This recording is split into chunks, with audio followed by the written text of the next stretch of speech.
यदा यदा हि धर्मस्य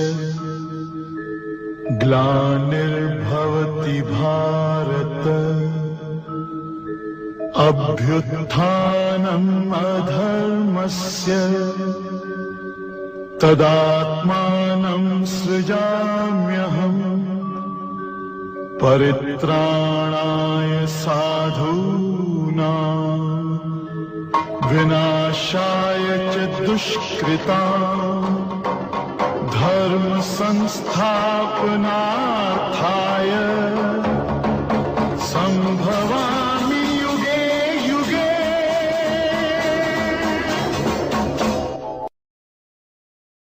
सत्य सत्यमेश्वरे लोके सत्ये धर्मा सदाश्रितः सत्यमूलानि सर्वाणि सत्य नास्ति परम पदम। नमस्कार, मैं संध्या शर्मा और मेरे आज के व्याख्यान का विषय है असाध्य वीणा सत्य की खोज। विद्वानों, दार्शनिकों और बुद्धिजीवियों का मानना है कि मनुष्य को निरंतर अपने जीवन में सत्य की खोज करते रहना चाहिए।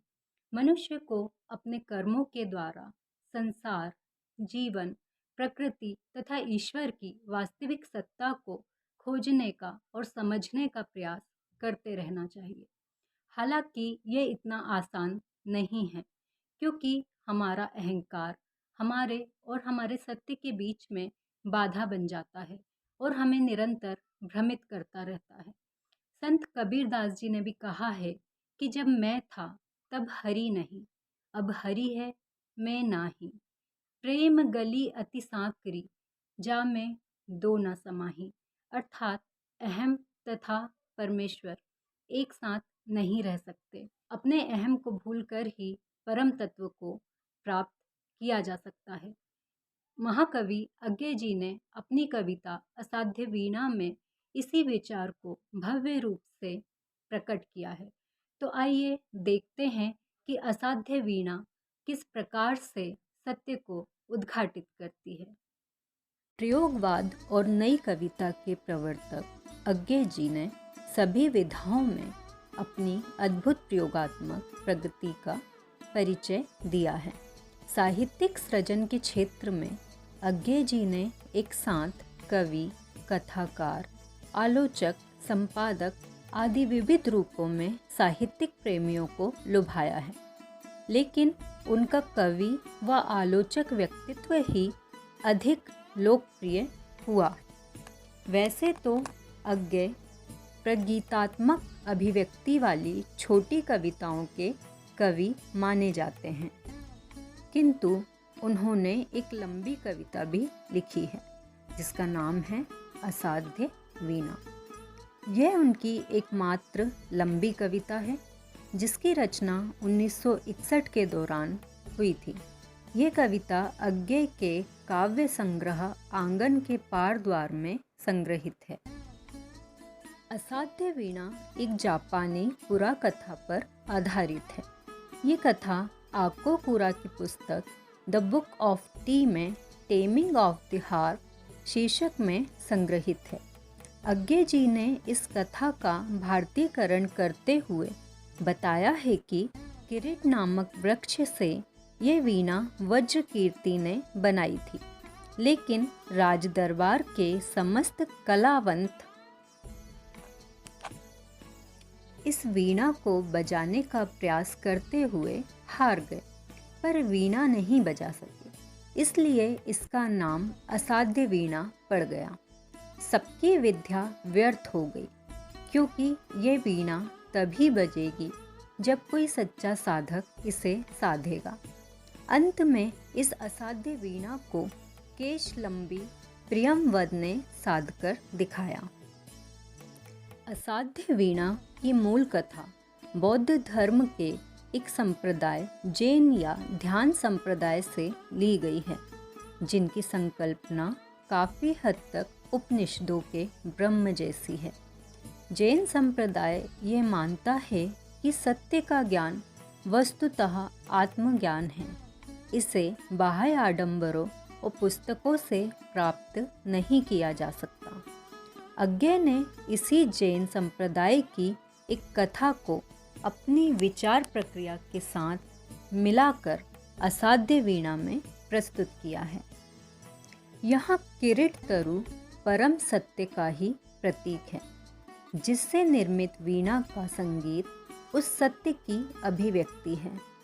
बहुत से जाने माने कलावंत और संगीतकार इस वीणा को बजाने में इसलिए निष्फल होते हैं क्योंकि उनमें न सिर्फ उस परम सत्ता के प्रति समर्पण का अभाव था, बल्कि अपने कलावंत होने का अभिमान भी कूट कूट कर भरा था। प्रियंवद कलावंत नहीं है, वह स्वयं को साक्षी कहता है, जीवन के अनकहे सत्य का साक्षी।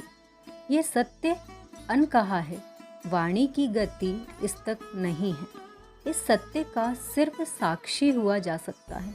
ये सत्य सिर्फ अनुभूति का विषय है और इस अनुभूति के लिए आवश्यक है अहम का परित्याग। अपने अहम को गलाकर ही जीवन सत्य का अनुभव किया जा सकता है। अहंकारम बलम दर्पम कामम क्रोधम परिग्रहम विमुच्य निर्ममः शांतो ब्रह्म भुवाय कल्पते। प्रियंवद स्वयं को तरुतात की गोद में बैठा हुआ मोद भरा बालक मानता है। वीणा यह मेरी गोद रखी है रहे, किंतु मैं ही तो तेरी गोदी बैठा मोद भरा बालक हूँ। ओ तरुतात, संभाल मुझे, मेरी हर किलक पुलक में डूब जाए, मैं सुनूं गुनूं विस्मय से भर आंकूं तेरे अनुभव का एक एक अंतः स्वर, तेरे दोलन की लोरी पर झुनूं में तन में गातू, तेरी लय पर मेरी सांसें भरें पूरे रीतें विश्रांति पाएं। परम सत्य के प्रति समर्पण के बिना उससे एकाकार नहीं हुआ जा सकता। प्रियंवद समर्पित होकर किरीट तरु में जैसे परकाया प्रवेश कर लेता है और जीवन सत्य के विभिन्न रूप उसके स्मृति पटल पर क्रमशः आने लगते हैं।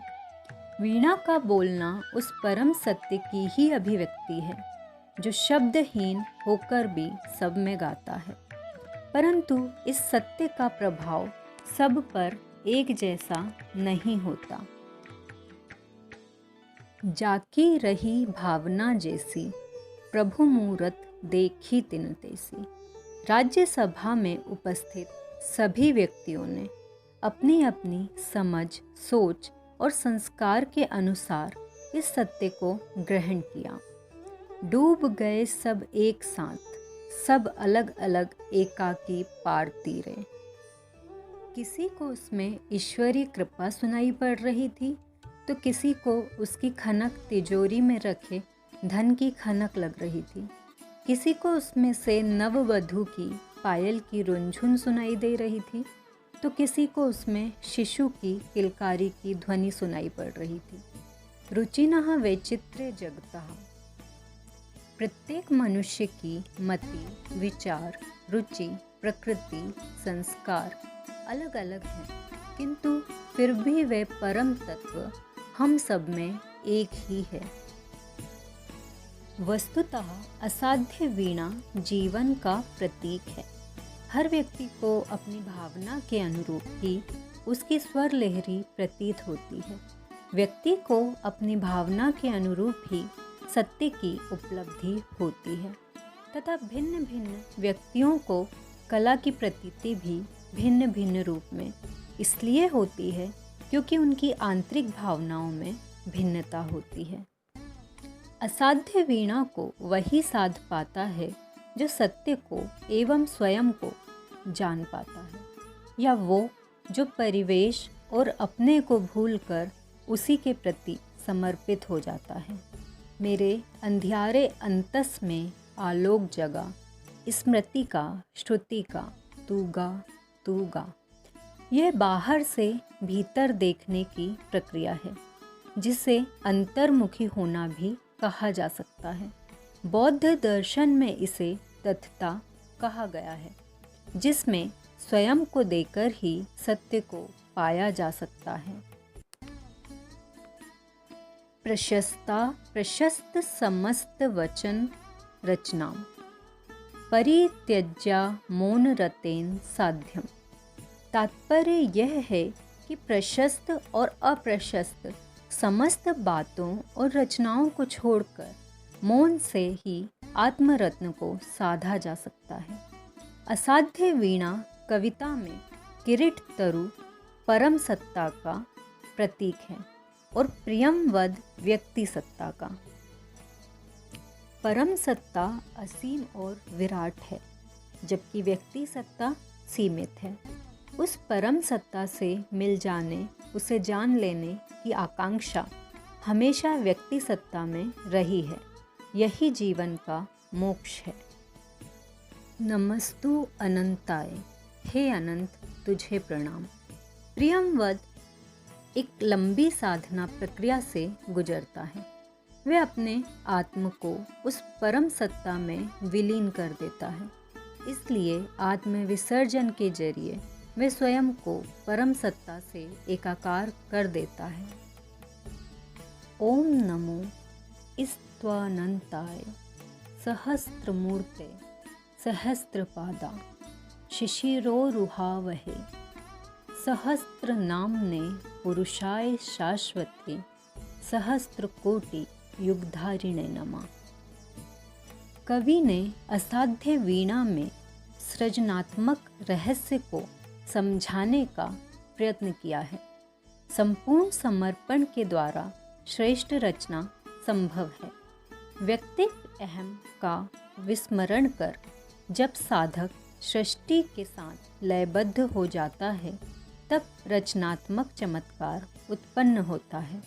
उसका प्रभाव व्यापक है। वह एक ही समय में अनेक व्यक्तियों के लिए अलग अलग रूपों को अभिव्यक्त करता है।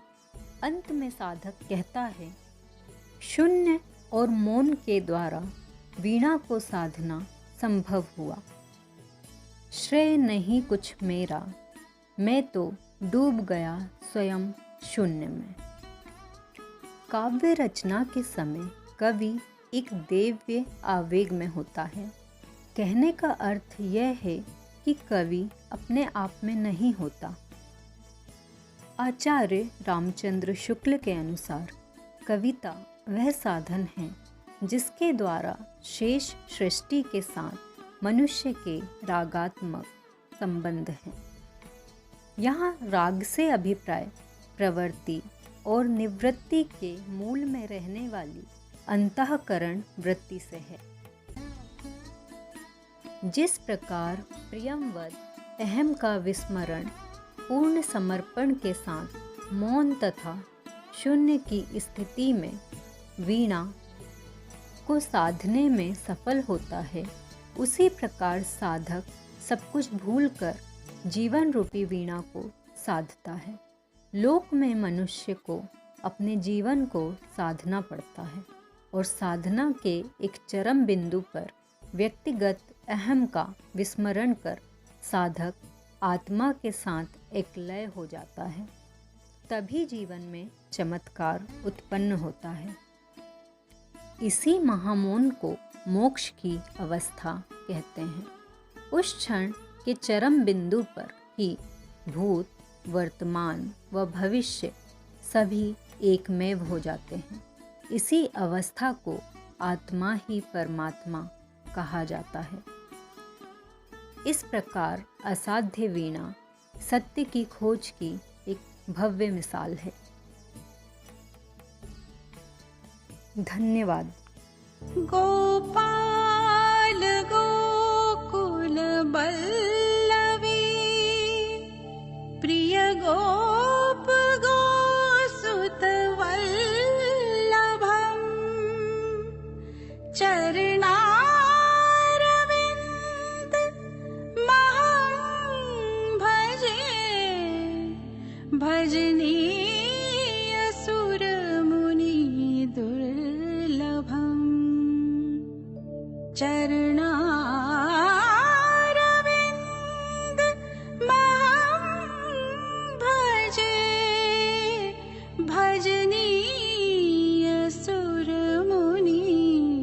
दुर्लभ